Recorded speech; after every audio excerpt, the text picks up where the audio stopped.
Donald Trump's been crashing out over and over the past 24 to 48 hours, and we should talk about it. With it starting out with this interview that he gave Politico on Monday, though it went up on Tuesday. And there, I need to highlight a couple of moments for you. The first being, we'll call it this testy exchange about the Venezuelan president, Nicolas Maduro. So how far would you go to take Maduro out of office?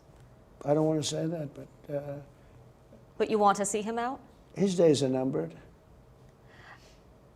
Can you rule out an American ground invasion? I don't want to rule in or out. I don't talk about it. Why would I talk to you, an extremely unfriendly publication, if you want to call it Politico, that got $8 million from Obama to keep it afloat? Just perpetually playing victim, but there was also this moment when the interviewer asked him about the state of the American economy. I wonder what grade you would give A+. your economy. A+. Yeah, A++++++. Which there, rather than saying he's lying or he's living in another reality, I'd say I really wish that Donald Trump was my teacher growing up, because this dude apparently grades on a crazy curve, with the consensus among relevant experts being that what Donald Trump's saying here is just not true. Among other things, saying that his tariffs are just not working. I mean, just yesterday we talked about Trump trying to bail out farmers who have just been decimated because of his tariffs. And as far as how the people, or at the very least people who vote in this country, are seeing things, they don't appear to be fans of what Republicans are doing. Right? They've been suffering some surprising electoral losses in several states and cities. I mean, even yesterday, Miami elected its first Democratic mayor in 3 decades. All of which is why you're seeing recent reports that White House aides have been trying to get Trump to refocus his attention on affordability and start taking people's concerns seriously. Or they're apparently showing him surveys from his own pollsters, social media posts from his fans. And apparently every senior White House official is involved in the effort. But seemingly, despite weeks of being pushed and prodded, Trump's resisted any kind of "I feel your pain" messaging. Instead, it looks like he's doing what Democrats previously did and kind of just like going, no, it's not really that bad. Though with it being Trump, he's opted to believe that the affordability discourse is just a Democratic trap. And that's exactly the point that he tried to hammer down at his rally in Pennsylvania yesterday. Right? Because reportedly his aides have organized a tour all across the country that'll focus on the economy and then stretch into early next year, and it began last night. They have a new word, they always have a hoax. The new word is affordability. They say affordability. And everyone says, oh, that must mean Trump has high prices. No, they caused the high prices and we're bringing them down. It's a simple message. Lower prices, bigger paychecks. We're getting inflation. We're crushing it. And you're getting much higher wages. I mean, the only thing that's really going up big, it's called the stock market and your 401ks.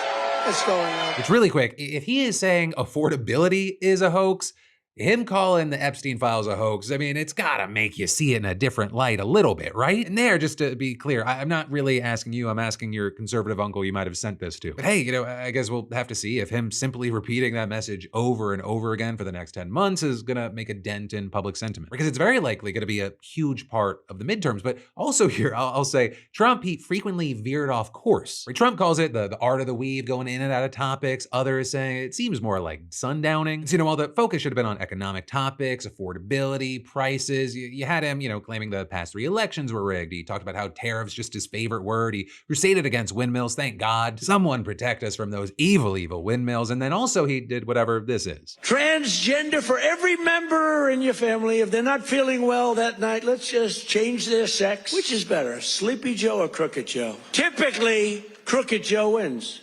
I'm surprised.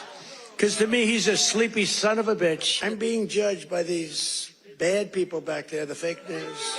Right, and then in this speech where you had Donald Trump finding more of his happy place, not with, how he's gonna help people economically, but rather, let's stoke culture war issues, let's other people. He took aim at one of the right wing's favorite targets right now, Somali immigrants. Do we have any individuals from Somalia in the group? Please raise your hand. I love this Ilhan Omar, whatever the hell her name is, with the little turban.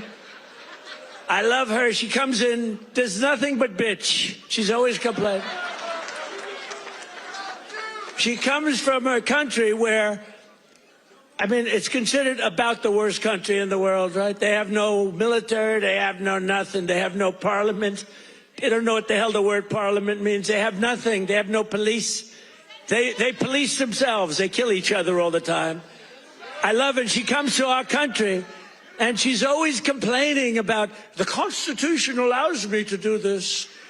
We ought to get her the hell out. She married her brother in order to get in, right? She married her brother to get in. Therefore, she's here illegally.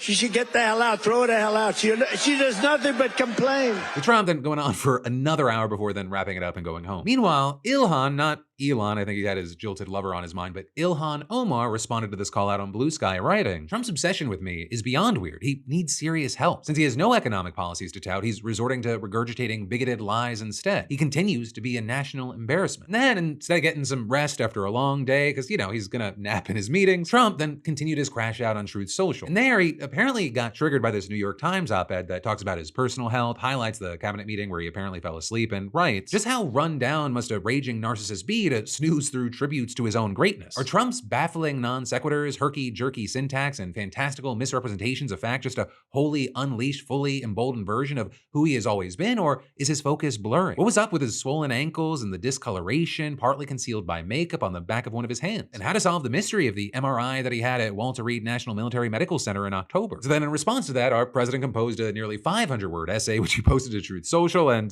just buckle up, here we go. Trump declared, there has never been a president that has worked as hard as me. My hours are the longest and my results are among the best. I've stopped 8 wars, saving millions of lives in the process, created the greatest economy in the history of our country, brought business back into the United States at levels never seen before, rebuilt our military, created the largest tax cuts and regulation cuts ever, closed our open and very dangerous southern border when previous administrations were unable to do so, and created an aura around the United States of America that has led every country in the world to respect us more than ever before. And then adding, in addition to all that, I go out of my way to do long, thorough, and very boring medical examinations of the great Walter Reed National Military Medical Center, seen and supervised by top doctors, all of whom have given me perfect marks. Some have even said they have never seen such strong results. I do these tests because I owe it to our country. In addition to the medical, I have done something that no other president has done on 3 separate occasions, the last one being recently by taking what is known as a cognitive examination, something which few people would be able to do very well, including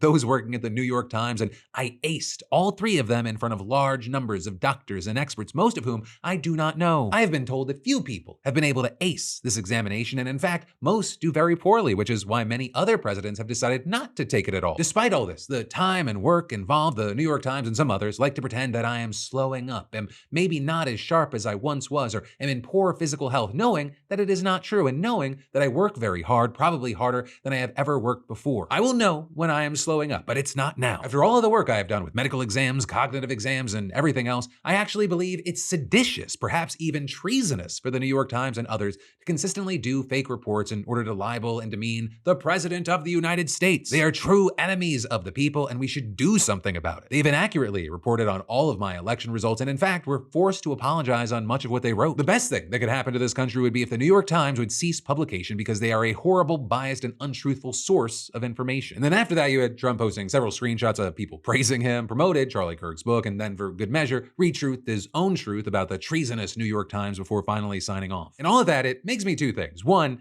someone needs to put more fiber in this man's diet. These are very obviously poop posts. And it is horrifying that he's on that toilet for that long, that he can write out a full manifesto. And secondly, while I know most of us are numb to it, it is very important to highlight that the President of the United States is calling those against him the true enemies of the people. He's using words like seditious and treasonous, but especially as more and more he uses these words in references to penalties that could involve death. And there, 1, because not only could it go to a place like that, but 2, whenever they kind of clutch their pearls, when they say the other side, the other side needs to lower the temperature, they need to calm down. Words matter. Yeah, words matter. Do you listen to your fucking self? But yeah, anyway, I guess in the meantime, I'm gonna put out a plea out there to any organizations. Can you please follow FIFA's suit and just keep this man busy? Give him as many fake peace awards as you possibly can. Or just keep grandpa busy, please.